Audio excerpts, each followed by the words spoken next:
Hey everybody, it's Arlo. So glad you stopped by. Today I'm going to be talking about the template that I use for songwriting in Cubase. We're going to talk about that a little bit, and I'm also just going to talk about how I start a song, which I did today, start a new song, and how we get inspired. That's the big thing. Where's that aha moment that's going to get us rolling? So stick around, that's what we're talking about. Whatever happened to the big guitars? We used to hear them in our favorite bars. All right, welcome back. So why do we need a template? Well, for me, when I first started getting into recording at home, I wasn't using a template. I'd open up Cubase, plug in my guitar, set up a guitar track, I'd start recording. I'd mess around with the guitars for a little bit, I'd add another guitar, then I'd mess around with amplitude a little bit, and then I'll add a vocal, and maybe I should add a different guitar. Well, I don't like this guitar. You see where I'm going with this? So I would spend an hour, 2 hours in just setting stuff up and never creating, which is, I just want to get in here and create. So now that I have the template set up, I can come in here, sit down, plug in my guitar, and just go. And now I'm completing songs like I've never done before. So it's been pretty amazing for me. So the template's huge, managing time. So let's check out what I've got in here. You know, I'm trying to write rock, like blues, improvisational, classic rock type stuff. So I've got it very simple what I'm doing in here. So first thing is I've got my easy drummer set up. So I get my drums. I have it always set up to this basic Ludwig kit.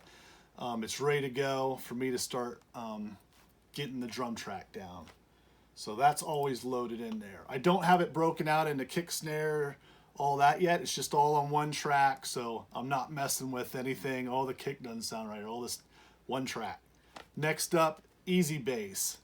This thing is awesome. I do play the bass. I could be doing that. Me and my brother, the one band we used to play in, I'd play bass and he'd play Robin Trower, Bridge of Sighs, and I'd be singing, playing bass. We'd switch.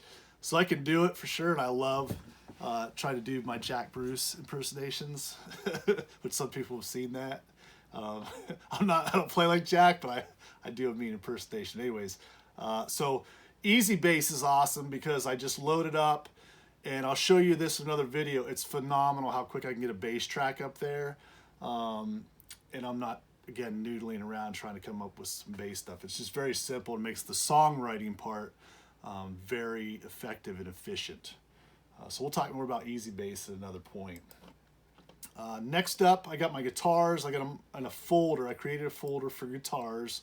I've got a scratch rhythm guitar. That's usually where I start, like a riff, and then I'll get the drums going with the riff, and I'll just record the scratch guitar pretty much through the whole song, just so I can set out the rhythm, the basis for the song. And then I also have a scratch lead guitar set up, so once I get the scratch rhythm, I'll use the lead track to jam over, get some ideas of what the leads might be like, also add in any riffs or other little fills and things. That gives me a spot to put those in. And so I add the scratch rhythm, scratch lead, so they're kind of my reference things. So once I start recording, I can go back and be like, oh, I had that one riff I wanted to do. I can go back into scratch lead guitar and I can listen to it and be like, oh, and then I can go record it down into my lead guitar track. So I have 2 tracks set up for lead guitars. I used to only have one, and then I'd find, well, I'd be playing and then I'd want to try something else. And then I have my rhythm guitars. I have one for pan left, one pan right. And you know, once I have the scratch rhythm track, this is usually where I start. I start adding in my rhythm guitars and getting that all dialed up. so that I can add all my fills and leads and all that stuff. So that's all guitars. Now on each one of these guitar tracks, I've got an instance of Amplitude set up. So on each one of these, I got Amplitude, my cabs, so I can pull these up. And then I also have my Torpedo impulse response cab set up. So I can just go in there real quick and get a sound pretty fast, and I'm off to the races. So I have Amplitude and Torpedo on each one of these tracks, which makes it real easy to get rolling, recorded. So that's it for guitars, really. And then vocals, it's pretty simple. I just have a vocal scratch track. So once the music, I usually write all the music first, and then I come up with my lyrics and vocal stuff afterwards. Sometimes I start with some lyrics, but for me it's easier to have the music first. So I do a vocal scratch track. Usually that's me getting on there and like singing some kind of melody, humming something, maybe a line, a lyric comes through, and I'll sing that. So I try to do that through the whole song, and then I'll record down on the this vocal track here. And then I also have some group tracks for later. So if I want to bus everything, the rhythm guitars all down to one bus, that way I can control when I'm playing leads how loud they are. And then I have a bus all the drums down, and I have like a parallel compression for the drums set up too. I like doing that to like squash the drums and elevate those. Parallel compression's pretty cool. That's cool in a lot of stuff, but that's really helped me get more energy in my mixes, but we'll get to that at some point. So that's my template. Real simple, rock and roll is what I'm trying to do. And yeah, it's like I don't have a ton of synths and I don't have a ton of background vocals. It's very simple, just so my songwriting stays very laser focused. And at the end of the week, or the end of 2 weeks sometimes, I've pretty much got a song finished and I can mess around with the mixing part, which is a lot of fun. So that's the template. So you got your template, you want to get started. Oh, how many times have you come into the room, you picked up the guitar and you're like, okay, I'm going to write a song. Wow, I've been listening to Zeppelin all week. I've been listening to James Gang. I've been listening to some Dead. Whatever it is, Allman Brothers. And you get in, you're all fired up, and you think you're going to write the next Whipping Post or, The Ocean, whatever it is. And you sit down and you just don't have nothing. You might have a little riff, you start playing it, it's not amounting to anything. It gets frustrating. Or you might not have anything and you're just sitting here noodling for 2 hours, and you get done and you're like, well, I gotta get to making dinner, I got other stuff I gotta do, and you got nothing. I've come up with a way, and it's working phenomenal for me. The last 6 months has been really great, to where I get that kind of aha jump off point, the starting point for writing a song. So how did I come across that?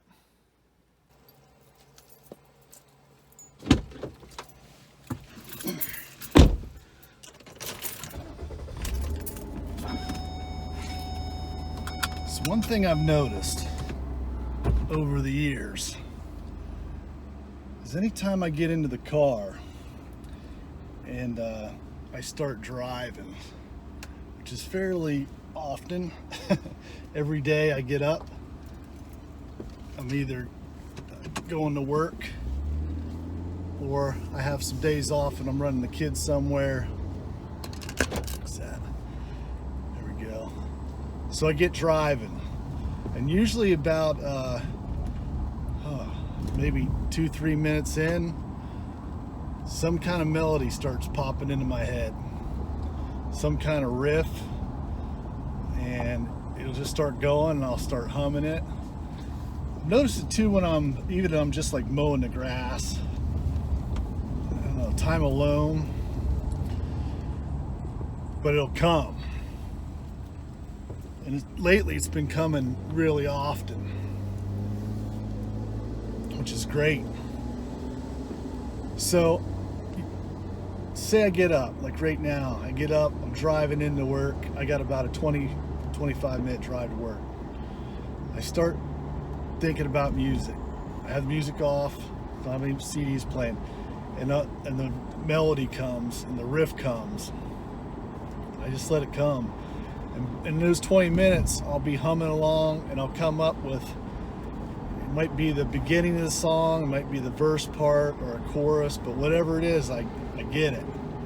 And then I pull into where the work is, shut off the car, I get my phone out, I hit the memo. In an iPhone, you got the memo, right? So I usually use that. Start it, and then I start humming into the phone. I started doing that last year, and I just filled up my phone. I have so many ideas in there now, and riffs and lyrics, and it's great. So what I do now is, when I get ready to record, and I've got the time at home where I'm going to spend an hour or 2 hours trying to start a song, pull out my phone, I got that whole bunch of memos in there, and I just start going through them, and I'm like, what about this? What about that? Ooh, I like this one. This is where we're going to start. So this has worked awesome for me. I did it when I was a kid with like tape recorders. I'd always like the tapes would break, or it was hard to rewind them. With the memos now, it's so easy. So try that out if you're like trying to write songs and you're stuck. I'm telling you, this works phenomenal for me. Just get in the car, start driving, start humming, start singing, and it's fun. And you'll get a bunch of stuff. You know, I'm driving back and forth to work, I get 2 every day. So try that next time. So that's how I get started.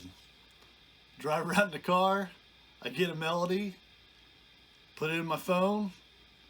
Then when I got time, I come in here, start listing all my memos.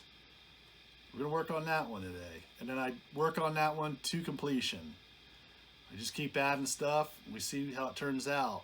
That's the biggest thing too, is you don't want to start, you work on, oh, this is no good. Just keep going and finish it. You don't have to mix it, but at least finish it.